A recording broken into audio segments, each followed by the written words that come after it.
What's up YouTube? Jeff back again from dopetechdaily.com. Today I'm bringing you guys my full review of the Blackberry KEYOne. Now I did some unboxing and size comparison videos and also 48-hour impressions. I'll link those below if you want to check them out. As always with my review, there will be an outline in the description. In addition, there will also be a text document with my written review notes. Now I'm going to try something new with this review because I did such a detailed 48-hour impressions video. What I've done is I've taken all of the questions from my last two videos and I've answered those questions in the text document, and I'm going to go through those and talk about my answers in this full review video. So these are all questions that you guys have asked in the unboxing video and also in the 48-hour impressions video. We're going to go through them and just talk about them one at a time. Also have some camera shots for you guys. Again, you can use the outline below to skip around and see only the things you want.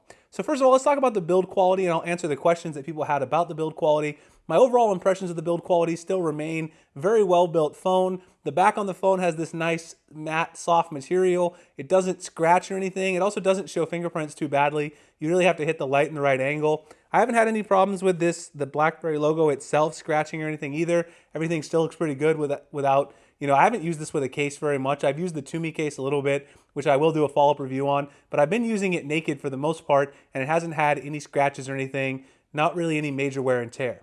Now, the very first question that I want to address that someone asked about was about the volume buttons on here. Someone said, how are the volume buttons on the KEYOne? They mentioned that the volume buttons on the Priv and the power button on the Priv were a little flimsy. The volume and power buttons, as well as the convenience key on the KEYOne, seem very nice to me. You've got an elongated volume rocker. They're all in one sort of piece here on this side. The convenience key is right there, and then the power button over here. They have very nice tactile feel. They don't feel loose or anything like that, and I also don't think that they're going to wear down significantly over time. So overall, I've been very impressed with the volume, power button, and also the convenience key. No problems with those whatsoever. The next question says, do you consider yourself a big guy, Jeff? This is the first video I've seen where the KEYOne looks small in someone's hands. Well, I do have big hands, and the KEYOne, though, is not a small phone by any stretch of the imagination. I showed some size comparisons to it. This is the Galaxy S8 Plus. It actually is in a case. The KEYOne is shorter than it, but the KEYOne is still pretty much, if you put them side by side, it's just as wide for the most part as the Galaxy S8 Plus. So this is definitely not a small phone. However, one thing I wanted to mention here is that I don't find it difficult to navigate the UI because I grip the KEYOne slightly differently than I would a large phablet like the S8 Plus. Namely, whenever I'm navigating the UI, I grip the phone like this, not all the way at the bottom, but on the side, and it makes it really easy to reach up to the top, bring down the notification shade, no problem. Then, of course, when I go to type, I've got all the screen real estate up here that I'm coming down to the keyboard. But when I'm just navigating the UI, I'm gripping it in a slightly different position because of the location of the keyboard, and that actually makes it very comfortable. So even though it's a relatively large phone in terms of the footprint, I don't have any problems with the size of the KEYOne. The next question, I believe, was about the pocketability of the KEYOne and whether or not these corners are quite sharp. So it says, do you feel the top corners of the phone are sharp, or do they feel sharp in the pockets? So if you look at the top corners here, the top corners on the KEYOne are not quite as rounded as the bottom. You can see the corners on the very bottom are completely rounded off to contour to your hand. On the very top here, the corners are not rounded quite as much, but they are rounded around the edges, which is where you would most likely pull it out of your pocket if you were pulling it out by the top. And they also have sort of a little bit of a bevel there to the edge, which you guys can probably see if I get a really nice close-up there. They've got a slight bevel to them that makes it pretty soft and nice to hold in the hand. I definitely don't find them sharp, like you're not going to nick yourself or get like a paper cut on one of the edges of the KEYOne. Not a problem at all. I found no problems pocketing this phone. It seems just like carrying around the Galaxy S8, the smaller Galaxy S8 for all intents and purposes in terms of the footprint in the pocket. The next thing is the software. So first I want to give a few more software comments. I talked about a lot of this stuff in my 48-hour impressions, then I'll answer the questions that are also in the document there. The overall software in the KEYOne is an amazing combination of traditional BlackBerry features along with things that true Android users are going to love. There's a lot of great customization that BlackBerry has built in on top of Android 7.1.1. Now, I did get a build update since the last video, and I wanted to mention that in particular. Still running Android 7.1.1, but the new build number, which is right there, is AAL093. The important thing about this new build of the software is that it did fix some of the RAM management issues and some of the lag issues that I had in the beginning. So far, there's absolutely no lag really at all in the software navigating the UI. day-to-day experience has been very impressive overall. I haven't had any problems at all since I got the update with just doing daily tasks. I'll talk a little more about RAM management, performance, and gaming when I talk about the Snapdragon 625 in just a second. But I want to talk about the actual software features that BlackBerry has built in. So you've got a very stock looking sort of settings menu overall, but you've got a lot of nice customizations built in here. If you go into the display options, some of the ones that I mentioned before, you do have the option for the ambient display there. You've got a chance to turn the productivity tab on. Of course, if you're a traditional BlackBerry user, you're probably going to want that. Or you can turn that off if you just want to use it like an Android phone. Double tap to wake and sleep from the lock screen. That's a great feature that a lot of Android users are going to like. You can change the display size from within the cut settings itself. You don't have to go to the developer options to do this. Of course, you can set a custom DPI if you want to go to developer options. And then you can also set a custom action for whenever you plug in a headset. So I've got this set to open up Spotify because that's my preferred music app whenever I plug in headphones into the headphone jack.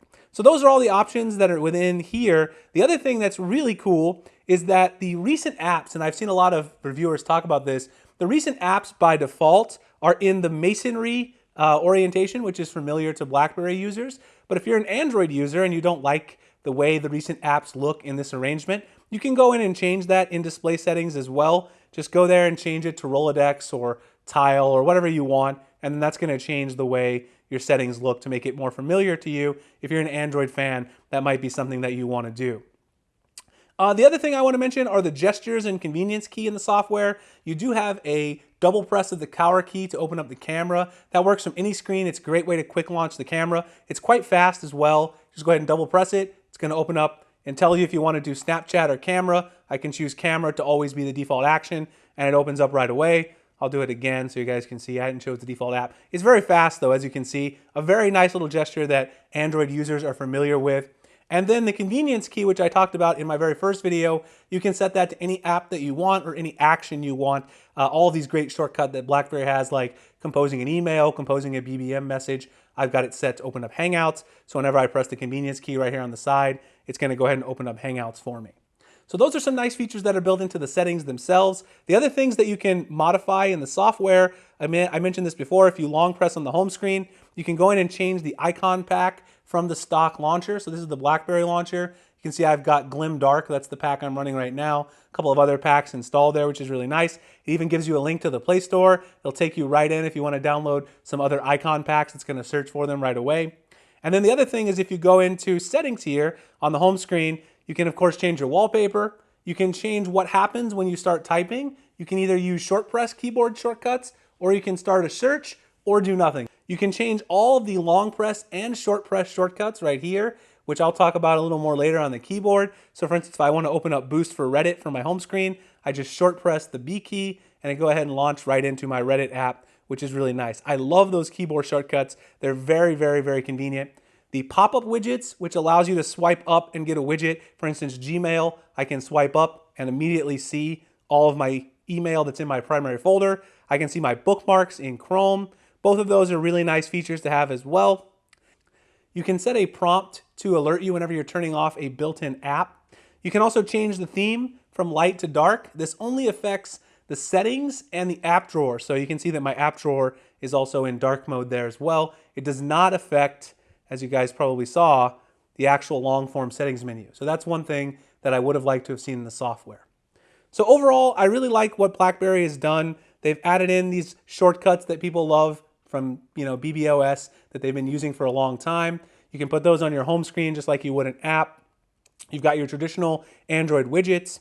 You've also got the asterisks from BlackBerry. So if you're a BlackBerry user, this lets you know that you have a notification waiting in your hub. You've got the full BlackBerry hub there, so you can aggregate all of your social media accounts, Hangouts, text messages, phone calls, BBM, email, everything like that, which is great. Definitely like to see that. I did find it a little busy when I had all my social media in here, just because I get so many notifications. It's better, I think, just to have your text messages and email if you're going to use this for work, but of course you can tune that to your own preferences.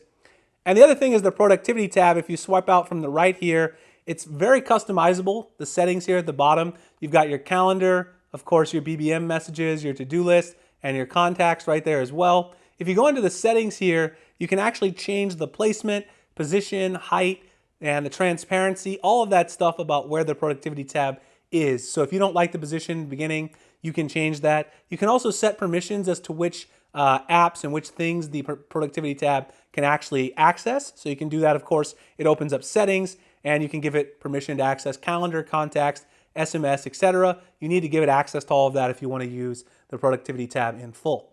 All right, so let's go ahead and get into some of the questions that people asked about the software, and I'll go ahead and answer some of those. So the first question that I got about the software here is, does it also have software keys like the BlackBerry Priv? So unfortunately, I looked around the software settings. I could not find a way to put software keys on the screen. I think the main reason is BlackBerry wanted to focus on the purpose of this phone, which is to have more screen real estate when you're doing something like typing an email, right? You've got all this screen real estate, and if you put software keys up there, that just takes away from it. So the only option for the navigation keys currently are the capacitive keys. Of course, that could be changed in a future software update if enough people complained. Does it have BlackBerry Messenger? Yes, I already mentioned you've got the full suite of BlackBerry apps right here, BlackBerry Messenger. If you have an Android phone and it's not the KEYOne, you can download BlackBerry Messenger from the Play Store, so no big deal if you happen to want that. How's Snapchat? So this is a question that I actually dismissed originally. Someone asked about the Snapchat app. It's actually a really good question because Snapchat is actually kind of weird on the KEYOne. Here's the thing about Snapchat. If you open up Snapchat and you want to type a message in Snapchat, Snapchat does not recognize the physical keyboard. So what it's going to do is force a virtual keyboard on the screen whenever you try to type a message. So say I want to go in here and type a message to someone, and I want to go ahead and use my physical keyboard. Unfortunately, Snapchat go ahead and puts the virtual keyboard there too, and I can't get rid of it. There's no way to get rid of that virtual keyboard, which is very annoying in my opinion because it takes up a lot of the screen real estate. You know, it's nice to have all that extra screen real estate. That's the purpose of the physical keyboard. So there are quite a few apps like this. I'll try to list them all below, the ones that I've found that have this problem. But Snapchat is probably the biggest one that people are going to be annoyed by that. So just be aware of that if you do pick up the KEYOne and you're an avid Snapchat user. The next thing is split screen. Yes, split screen multitasking works just like it would on any other Android device. You can go ahead and hold down your recent apps, go ahead and grab an app that you want to split screen like Gmail, and then just go ahead and hold that down again and say I want to do Google Docs, and now I've got split screen multitasking. I can go ahead and copy text up here. Now, it's not really the most ideal because the screen is not that large. Even with, the physical keyboard being gone, it's still difficult to do some overall split screen multitasking. However, if you just want to copy text from one app to the other, it's not really a problem. It's actually pretty easy to go through and do that. So if you're just looking to be able to take, say, a document like this and then type some information from it in an email, or you need to copy and paste back and forth, it's definitely beneficial for that, and it does work just like it would on any other Android phone that you're interested in.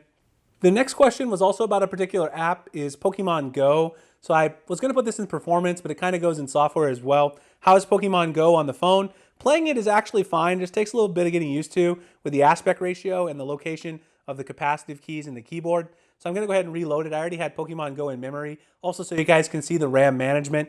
One thing I mentioned a little bit later on in the video in my notes is that if you do load several large games like Pokemon Go, Super Mario Run, Vainglory, Injustice 2, which I've been playing quite a bit, those games will reload in memory. This thing has 3 gigs of RAM. It would have been nice to see 4 gigs of RAM. The RAM management is fine for everyday productivity tasks, but it does struggle a little bit with games. So overall, Pokemon Go is fine. One thing I will say is because the capacitive keys are right below the screen here, it took me a little time to get used to the size of the screen and throwing Pokeballs, but as you guys can see, I got used to it pretty quickly, and I'm still able to efficiently throw them, and my Eevee escaped. But overall, it's not that bad. I think it's pretty easy to play Pokemon Go on this phone once you get used to it. It's obviously not quite as nice as having a little bit larger screen, but it's definitely passable overall. The next question was about the font. They want to know if we could change the font style on the device without using a third-party app. Unfortunately, the answer to that is no. What you can do is change the font size, but you cannot change the font style. So if you go into display here, you'll see the option for font size. You can make it larger or smaller, but there is no font style option. So if you want to change the style of the font, you're going to have to do that using some other app. Next, let's talk about the performance of the BlackBerry KEYOne. The first question we got was, how's the lag with the Snapdragon 625, if there is any? There's virtually no UI lag on the Snapdragon 625 using the KEYOne. You can see I can navigate the UI using the swipe gestures very easily, very fluid. Navigating through your Twitter feed is very fluid. Opening up basic apps like Gmail, Hangouts, the phone app, everything is very fast and fluid. Scrolling through your app drawer, your settings, there's really no jankiness at all with the software and the 625 integration. It's very fast and efficient, and I've been very impressed with it. Now, one thing that I will say, and this is a question that someone asked, I believe it's one of the next questions, is how is the RAM management and multitasking? Now, the RAM management could use a little bit of work. I think that's mainly because this has 3 gigs of RAM. It could probably use 4 gigs of RAM. If you have really large apps in memory, like right now, I have Injustice 2, every time that you go into the app, it's going to fully reload. So I had Injustice 2 loaded into memory, and then I switched back to doing some productivity like Hangouts, Gmail, etc., and then it's going to reload the game. So basically, when you're gaming, you're going to have to sort of put your productivity on hold. I know the KEYOne is mainly a productivity device, so for most people that's probably not an issue. But if you do like to switch back and forth between doing some productivity tasks and then doing some gaming or watching Netflix, that is something to keep in mind. It's not entirely unsurprising with the 625 and 3 gigs of RAM in the device, but it is something to watch out for. Now, when it comes to gaming in particular, that was the other question. Someone said that gaming will be weird on the device. I don't necessarily agree with that. It really depends on the game that you're playing. So if you're playing something like Injustice 2, which is a game that just came out a few days ago on Android, I spent quite a few hours playing it on this particular device. The gaming can be a little strange just because you don't have as much screen real estate and you got the keyboard down here. Oftentimes I would swipe and try to do something and I would end up hitting the capacitive key to go back. But it's not a huge deal. I'll show you guys really quick what Injustice 2 looks like on here. So you can see here a little sample gameplay in Injustice 2.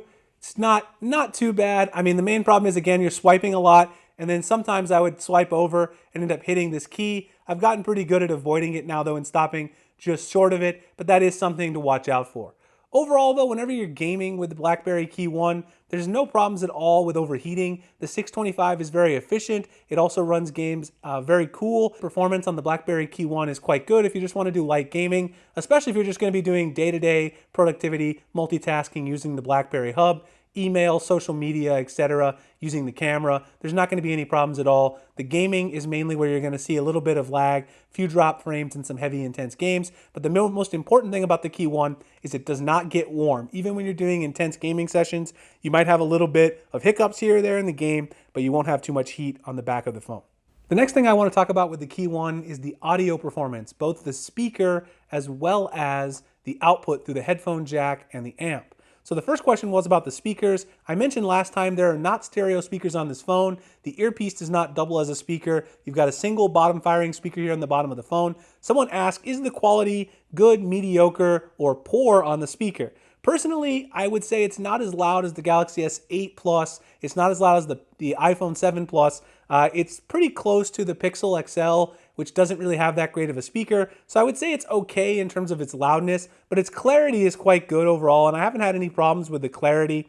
So I'll give you guys a quick audio sample from a YouTube video. Let's turn on Tim Schofield's video here. I just want to go ahead and do a video talking about the various accessories I have been using on the Nintendo Switch, which I've actually been playing a lot more lately, especially now that Mario Kart 8 has come out for the Nintendo Switch. Me and my roommates have been enjoying it. So let's go ahead and check out some of the accessories.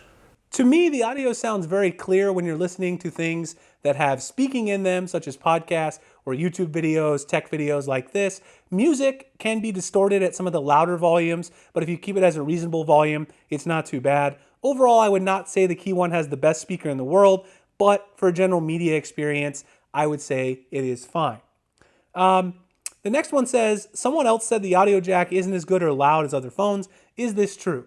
Unfortunately, that actually is true in my testing. So the audio jack on this particular phone is here at the top, which is not my preference, but that's an entire preference thing. The audio jack on the phone is not quite as loud as the output that I noticed from the Pixel XL, the iPhone 7 Plus, the Galaxy S8, or the LG G6. And in addition to that, you do get some distortion through the audio played through this output at higher volumes. So if you listen at really high volumes, you're going to get some distortion in your songs as well. It would seem that the amp here is just not equipped to listen to music at really high volumes. If you keep it down in the mid levels, then you're going to get some decent clarity, but still not quite as good as what you would get from other flagship phones. It seems that really high quality audio gets compressed down to be played through the Blackberry KEYOne.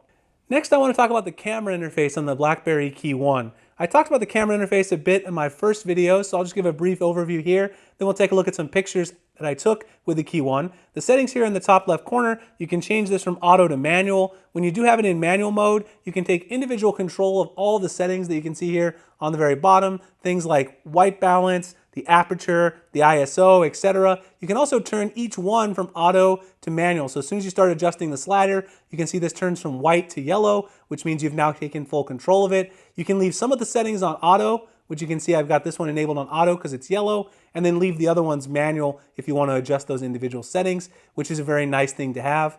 The other things that you can do in the settings that are pretty cool that I want to point out, first of all, make sure your photo quality is set to fine if you want to get the best pictures. Otherwise, they're going to be compressed. Focus before capture. This makes sure that your subject is in focus before you capture your photo. The only thing about this is it does slow down the shutter speed significantly. Face detection, which I kept on, seems to work very well when you're taking pic photos of people. You can adjust the video resolution, turn on enhanced video stabilization for sure. Grid location, that's really up to you. You want to save your photos to your SD card. If you have one in there, you probably want to do that. And you can also use your volume key, which is up here at the top, as a shutter. So if we go back, I can take a picture and I can use the volume key. So you can see it snaps a photo as I use the volume key, which is very nice. You've got HDR options right here on the side. You can turn that on, auto, or off. And then also you've got the various aspect ratios you want to shoot in. Make sure you are shooting in 4:3 if you want to get the full resolution of the camera, that 12 megapixel sensor there at the back. Of course, you've got your flash and your timer over there as well. You can, of course, change this to a selfie mode, revert the camera to the other side there. You've also got a lot of different interesting modes like slow-mo, photo, panorama, and of course, you can switch over to video as well. So what I'm going to do is go ahead and play a nice little slideshow for you guys of the photos that I've taken with the Blackberry KEYOne, and then I want to talk about a couple of those photos, point out some of the interesting features that apply to each of them.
All right, guys, let's take a look at a couple of the photos that were in the slideshow. The first one is the macro shot of the flower and a couple of the other macros that I took. The Blackberry KEYOne takes excellent macros in good lighting, nice detail, not too soft around the edges. It really does a nice job of capturing the color reproduction of this particular flower as well. And also the very amazing detail here. If you zoom in, the detail is just excellent. I showed this in my 48-hour impressions video as well. I'm still struck by the amount of detail that's on there.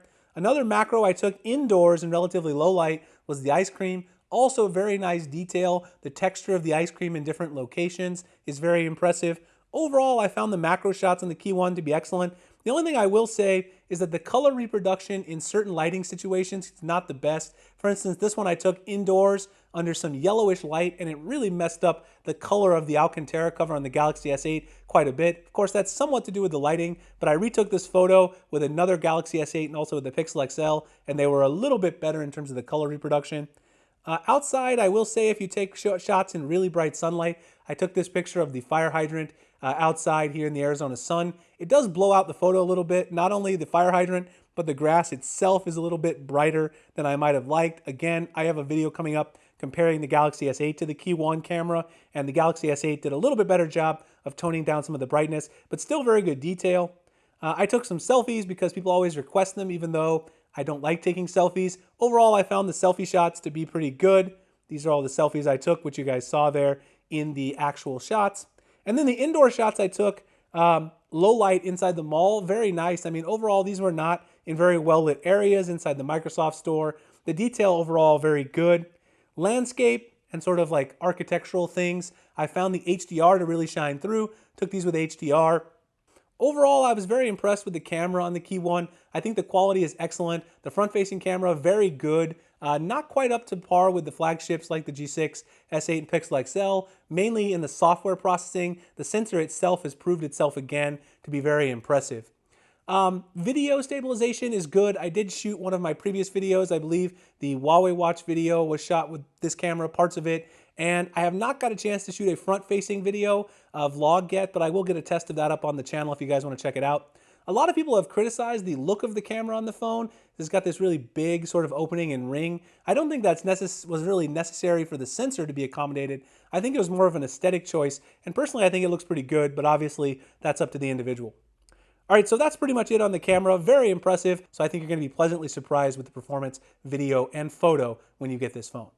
The next thing I want to talk about on the Blackberry KEYOne is the display. You've got a 1080 by 1620 IPS LCD panel. It's not quite as bright outdoors as the Galaxy S8, but the LCD actually does compare in quality, I think, to the one on the LG G6. I found the viewing angles to be very nice, the colors to be very bright and vivid outside. I can definitely see this in the Arizona sun with no problem. It's got Gorilla Glass 4 on the front. Very nice glass to use. Feels nice to the touch whenever you're using the touchscreen itself. I was very impressed with the display that BlackBerry's put in here, and also the whites on this particular display look very nice to me, very close to true white. They don't look too pink or too blue. Of course, that can vary with the display you get in your particular model, but I've been very impressed overall.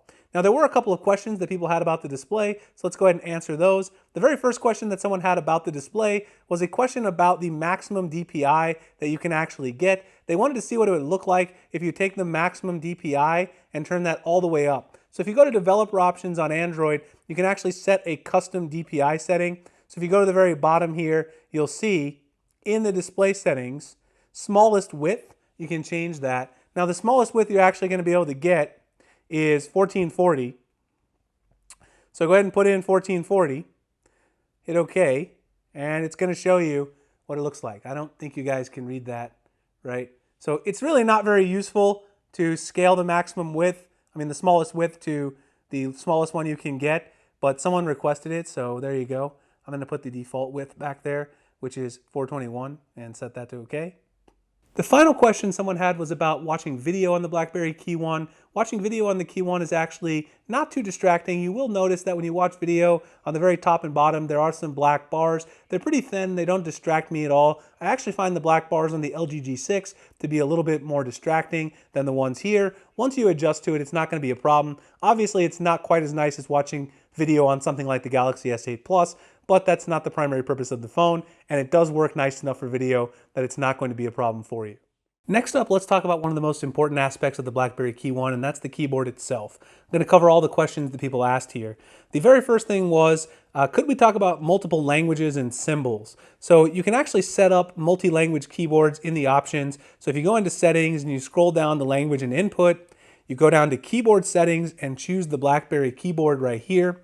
One of the options is multi-language keyboard. That'll allow you to set up a primary language as well as a secondary language. Here I have English and Spanish both set up. You go in here, set your primary, set your supporting languages. One person also asked how many supporting languages you can have. You can actually have up to 2 supporting languages, which means you can actually have 3 total languages in your multi-language keyboard.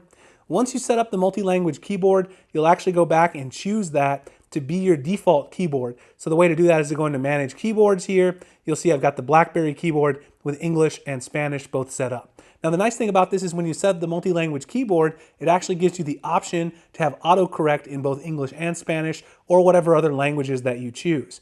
So one thing that you'll notice is if I go in here and I start typing something in my email and I want to write something, say in Spanish, maybe I want to write como estás in Spanish, it'll actually give me the accented options for those words here at the bottom. Now, if you don't have the autocorrect options turned on and you want to write an accented character, you simply hold down the character on the keyboard, like the O, and you can see you get all the accented options here at the bottom with the ones that are in your chosen language first. In this case, since I have Spanish on my keyboard, you notice that I get all those Spanish characters first. So that's a very nice feature to have, and you do have a whole lot of options here with the total number of languages. You can have 3 total with your keyboard, primary and 2 secondary languages. The next thing someone asked is, they heard that you're able to swipe on the physical keyboard as well as the virtual keyboard. It's not true that you can swipe on the physical keyboard. So you can't use traditional swipe, like I can't write, hello by swiping across the keyboard like this. What you can do is use the gestures to flick the autocorrect assumptions into place. So you go hello. So if I type hello and then I swipe up there, it's going to flick the word into place. So this is very nice overall, and it definitely allows you to get very adept and very fast at using the keyboard. In addition to the muscle memory, those flick up gestures are really nice. I can flick up doing into place. It also does a very good job of predicting what the next word will be based on your own personal dictionary and all those options which are in the keyboard settings. We'll take a look at those in just a second as well. The next question someone asked here is about the quality of the keyboard and whether or not these feel like they'll be durable over time. And then also, if they did degrade over time, if you can actually use the virtual keyboard as well. Well, I can tell you in using this keyboard, it feels incredibly sturdy to me. Overall, if I had to liken this to one of the past BlackBerry keyboards, I would say that it's definitely the closest to the BlackBerry Bold in terms of the overall clickiness and the overall tactile feel of the keys. The size is also very nice, which is another question someone asked about, the size and the comfort. I would like it to be a little bit wider, but once you get used to it and the muscle memory, you're definitely going to find it very easy and comfortable to use. I mean, I've come from using a virtual keyboard, and I found it very easy to use this keyboard and to get used to it overall. If you did want to use the virtual keyboard in case the physical keyboard has any issues, you can do that. Just go into Settings, Language and Input, go to Physical Keyboard, and then tap Show Virtual Keyboard even when the physical keyboard is active. Then when you go in to type a message, you're going to see the virtual keyboard at all times, even when you have that physical keyboard on the screen. Personally, I don't like to have that option enabled by default because it takes up all that screen real estate, which is the main benefit of the physical keyboard overall. The final question that someone had about the keyboard is, how does the keyboard work with gloves as they work outdoors and it's a pain in the winter? The shortcuts may be exactly what I need. This thing does work with gloves in terms of actually typing, but you will find the keys a little harder to strike if you have gloves on. I did test that out. One thing I will say is that the swipe gesture, swiping up or down, left and right, navigating your Twitter feed, etc., they do not work if you have gloves on. Perhaps if you have some of those touch gloves that are capacitive. I don't have any because I live in Arizona. I don't have an assortment of gloves. But if you do, those will probably allow you to use the swipe gestures on the keyboard, but I could not get those to work with regular gloves. You can still use the keyboard, it's just going to be a little more difficult to type the individual keys because the keyboard is, again, not quite as wide as I would like. To sum up my thoughts on the keyboard overall, very impressed. The short press shortcuts that I showed you, for instance, for Reddit, long press shortcuts to get to the browser, all of these things make using the keyboard incredibly intuitive. In addition to the swipe gestures, the flick to type, everything about this keyboard is nice. Your muscle memory is going to lock you in over time. It's going to be very customizable, very easy to use. All of the great statistics and everything that BlackBerry includes in the keyboard settings for you to tweak, like your own personal dictionary, all those nice advanced settings. You can change the symbols, rearrange everything about that, multiple languages. You can also activate the control key so that you can use Control-C, Control-V, just like you would on a computer to copy and paste. I think BlackBerry's done an amazing job, and all physical keyboard lovers are going to be very impressed with the BlackBerry KEYOne. The next thing I want to talk about is battery life. Battery life on the KEYOne is definitely its most impressive feature. And I say that after talking about the keyboard, which I was very impressed with and I think everyone is going to love. But the battery life is a reason to get this phone in and of itself. even if you don't love physical keyboards, you could get used to it just because of the battery life you get on this phone. So I've been averaging about 5 to 5.5 hours of really heavy use and about 8 hours of my moderate usage on, say, a weekend when I'm just doing social media, a few photos, email, listening to music, watching YouTube videos. Today I've been going really hard on it, preparing this review, camera shots, getting all that stuff organized, also typing up my review. You see I've got 4 hours. It's got 26% left, so probably get to around 5 hours. 5 hours is when you're using it very heavily, very high standby time as well on this particular device. The battery life with the 625 is the most impressive I've ever seen. If you're a light user, I have no hesitation in saying you can get 2-day battery life out of the Blackberry KEYOne. If you're a heavy user like me, you're still going to get a full day and probably have 20% left at night and be impressed with 5 hours screen on time, even doing really computationally intensive tasks like the camera, watching sort of high definition video, or even playing really intense games. It is the best battery life of any current device that I own in my repertoire. The fingerprint sensor is very impressive as well. The fingerprint sensor right here on the space bar, it's very fast and very accurate. It's one of the most accurate front-facing scanners that I've seen overall. It's much better than the one on the Galaxy S7 and S7 Edge last year. The only one that I would say is really in the same class in terms of speed and recognizability is the Huawei P10 Plus, which I just finished reviewing, which is also very good. You're not going to have any issues with the fingerprint scanner. The last one are just some odds and ends. I mentioned that the phone has adoptable storage in my previous video. Someone said, do I recommend adoptable storage? The answer is no. That's because some apps on Android are not yet compatible with adoptable storage and they don't recognize your memory card as true internal memory. So I would stay away from that, especially some music apps that are popular. You won't be able to actually use it as internal memory, causes some conflicts. The next thing is Wi-Fi calling on T-Mobile. I answered that in the 48 hours video, but I'll say again, you do get Wi-Fi calling on T-Mobile.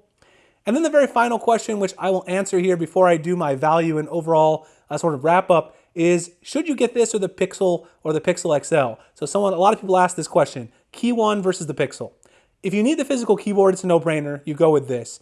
If you really want security, both of them are great options because Google pushes out the quickest updates to the Pixel. BlackBerry's been very good at pushing monthly security updates. They have all this extra security software and DTEC, etc. So there it's kind of very close, but of course BlackBerry has a slight edge because of their own security software on this phone. I think it really comes down to, do you want extra screen real estate or do you want the physical keyboard? The camera is slightly better on the Pixel as well, but the battery life is so good on this phone, it's even substantially better than the Pixel. So those are some things to consider. Do you want the physical keyboard? Do you want the extra screen real estate?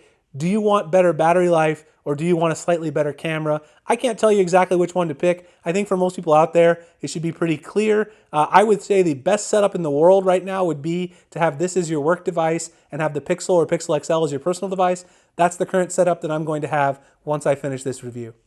So my final conclusions on the Blackberry KEYOne, should you buy this? If you're a physical keyboard lover, if you're coming from a previous Blackberry, you should absolutely buy this, pre-order it, go buy it right now. It is the best device that Blackberry has made in a while. Very impressed. You've got access to all Android ecosystem. Android runs fantastic on the phone. It's got all the Blackberry customizations you know and love. If you're an Android fan and you just happen to want a physical keyboard, I'd also say it's a no-brainer. There are no other options out there. The Galaxy S8 keyboard cover doesn't even come close to this because it doesn't even have backlit keys. It doesn't have the same tactile response. Overall, if you have to have a physical keyboard, this is the way to go. If you're just a consumer looking for a smartphone, it's a little bit tricky because if you want a bigger screen, obviously the KEYOne is not going to give you that for media.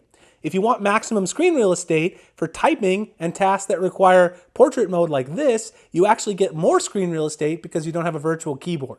So in that case, you have to sort of ask yourself, are you going to use your phone mainly as a text-based writing, Gmail, email, Hangouts, BBM? Are you going to use this for messaging and social media? Or are you going to use it for media? Do you already have a tablet that you can use? If you already have a tablet or a computer you use for media, I would say if you think you get used to the physical keyboard, give the Blackberry KEYOne a shot. It's not just for physical keyboard lovers traditionally. Give this a try. I think you'll be amazed with the battery life on this phone. If battery life is the most important thing to you, why not give the KEYOne a try, pick it up, and see how you like it. I personally love the phone. I'm going to keep it in my rotation as my work phone. That's my full review of the Blackberry KEYOne. If you really watched this marathon video in its entirety, I want to thank you. You can find me at dopetechdaily.com. Google+, Instagram, and Twitter, the links in the description. Please like and subscribe if you guys enjoy my content so I can get future review units and make future detailed videos like this. I appreciate you guys checking it out, and I'll see you in the next one. Thanks a lot for watching.